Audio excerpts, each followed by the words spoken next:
কাফেরদেরকে বুঝিয়ে মুসলমান বানানো সম্ভব, কিন্তু শায়েখ পূজারীদেরকে নবীজির শান বোঝানো সম্ভব নয়। আসসালামু আলাইকুম রহমতুল্লাহি ওয়া স্ক্রিনের মধ্যে যে ভাইটিকে দেখতে পাচ্ছেন, এই ভাইটা নিজেকে সুন্নি দাবি করে।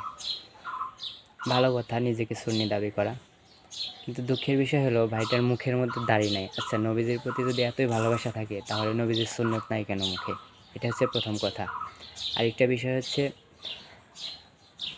শায়েখ আহমদুল্লাহ এবং গিয়াসউদ্দিন তাহেরির মধ্যে একটা দ্বন্দ্ব চলছে। যে বিষয়টা নিয়ে দ্বন্দ্ব চলুক, তারা দুজনই আলেম মানুষ, এই জন্য তাদের বিষয়ে আমরা কোনো কথা বলতে চাইছিলাম না।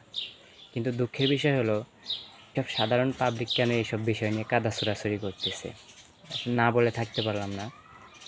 তো আমি জানোয়ারের আইডির লিঙ্কটা দিয়ে দিচ্ছি, আপনারা চাইলে এর ভিতরে গিয়ে দেখতে পারেন আসলে এর মুখের ভাষাগুলো কীরকম।